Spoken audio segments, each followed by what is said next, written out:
Okay, so it's from the car, but I'm thinking, so I'm going to talk a little bit. There are a lot of misconceptions about inclusive leadership. Where to start? Okay, so some of the misconceptions are things like it's a form of leadership that is just an adaptation of the likes of servant leadership or transformational leadership or facilitative leadership, when in fact it's not, because inclusive leadership, there's a particular psychology to what creates inclusion in work groups, in organizations, in society, and that has a particular essence that, while it may share similar, might be in this, like, the same side of the argument in terms of leadership approaches. If we think about like transactional leadership versus transformational leadership, it is in the relational leadership style. It does share some things with facilitative leadership or servant leadership. But what it does that is different to those is that it uses the psychology of inclusion to support teams, organizations in high performance, psychologically safe, inclusive organizations. So it is a vehicle to support organizations being psychologically safe, inclusive, and high performing. And that is different because it's using inclusion. Whereas servant leadership takes a position that doesn't necessarily create inclusion, although it might be participatory, it doesn't necessarily create inclusion. And inclusion has a very specific impact on the way people feel and the way people experience the world. So when I feel included, I feel a sense of belonging and like my uniqueness is valued. It's okay that I see things differently. It's okay that my background is different to others. It's okay that I have different values. I'm still part of this room and this group and this organization, and I can still add value. That is very, very different to servant leadership being, or participatory leadership being like, tell us where we should go. It doesn't necessarily address inclusion, and therefore it doesn't necessarily address ensuring that there are robust opinions in the group, robust experiences, people from multiple different backgrounds. And so when we don't take care of inclusion in that way, we get groupthink. Even when we have people from very different backgrounds in the room, we get more assimilation.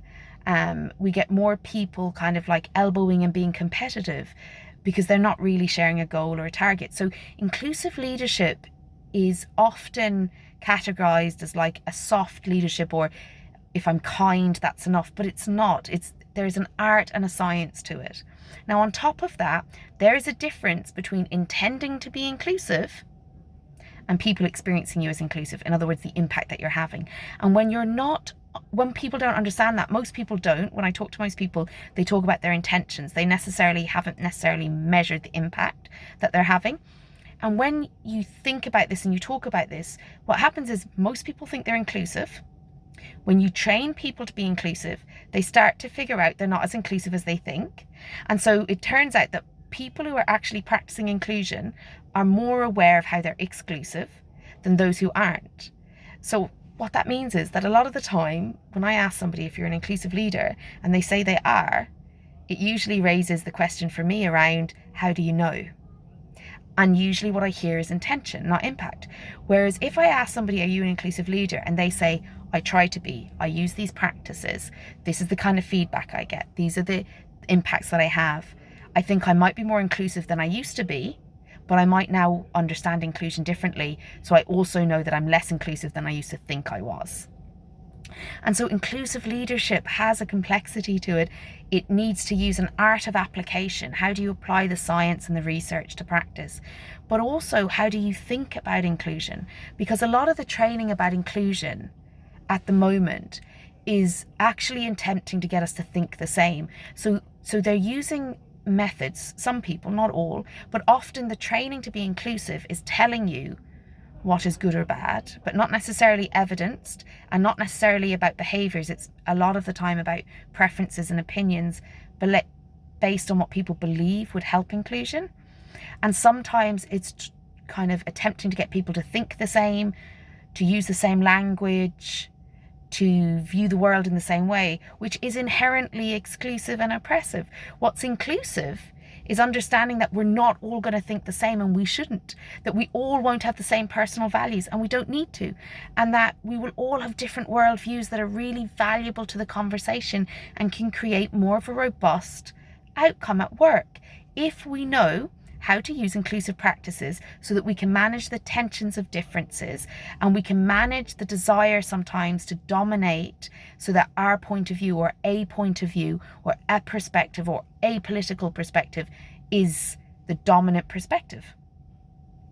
So what we really need to think about when we think about inclusive leadership, there's people outside the car because obviously I'm not meant to be in the car doing a work video, but what we have to think about inclusive leadership is that if the way that you train people to be inclusive is exclusive, doesn't bring in the psychology of inclusion, is oppressive in its nature, so you tell people what to think and how to feel, rather than teach them about what behavior we can agree on in this context that we believe is acceptable, that allows us to be our full selves, that we have agreements for ways of working that honor the industry we're in, the organization we're in, the group we're in, and the individuals within that group. Unless we're actually talking about designing processes of inclusion and practices of inclusion, we're not building inclusion. What we're doing is telling people what to think and how to behave, and that is not going to be sustainable. But also it's creating the pushback that we're getting around inclusion movements, because a lot of inclusivity is aligned with a political view rather than including all views, all perspectives, and using it to create a robust, informed decision.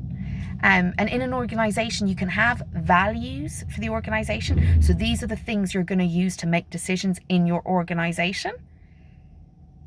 But it doesn't mean that everybody has to personally believe that. They can say that when I go to work, I understand that these values are really important for me to engage with, but I also have personal values that don't always align with these values. And if we're not having those complex conversations, we're not really dealing with inclusion, because people are just not saying the real stuff. And so you're not creating inclusion, you're creating political correctness, and you're not actually creating safe spaces. What you're saying is we're making the spaces safe for people who agree with us, but we are going to make it impossible to have an alternative view. And you can say that that's okay if it comes to diversity and inclusion, that we should be promoting a particular position. But the truth is, if we do that in diversity and inclusion work, we are also promoting that way of working in teams, which is going to have an impact on innovation, creativity, and outcomes, because we're saying it's okay to be diverse as long as we all agree on the same political views, or we all have the same worldview, or we all buy into a particular type of language for a particular group. And the reality is that a lot of the languages that are being chosen as appropriate, even the communities that they're being used to represent, often don't agree on them. So there's kind of this fake togetherness being created, whereas inclusion is actually, there is multiple perspectives, and we're going to have tensions. And how do we effectively work with those intentions using the psychology of inclusion, using org development principles and systems and understandings, and using leadership skills, so that we can help people work through those tensions and come up with better, more robust outcomes. That's the value of real inclusion. That is the value of not just thinking we're inclusive, or not just presuming we understand what inclusion requires, and actually understanding the principles and practices and processes involved in being inclusive, bringing them into how we work, and allowing room for real difference, even within the training of inclusion. Because if we are training or doing development around inclusion, but we reject different positions, we aren't being inclusive in the very training that's meant to train people to be inclusive. And I've seen this work. So I've been part of teams where this has worked. I've seen it work. I've seen the research. I'm doing the research on it. It's just really important that we aren't just using technical quick fixes for complex issues, which later we start to see the real issues around. We start to see real pushback, because you have groups that have been deemed as diversity groups having competing needs, and the organisation doesn't know what to do, because actually it's promoted a particular type of inclusion, which was an inclusion that you buy into a political position, and not inclusion in terms of group dynamics, systems, processes, practices, relational elements of inclusion. And there is a science to it, and there is an art. Okay, that's enough for today. Have a good one. If any of that resonated, or you have any questions, get in contact. There'll be links around.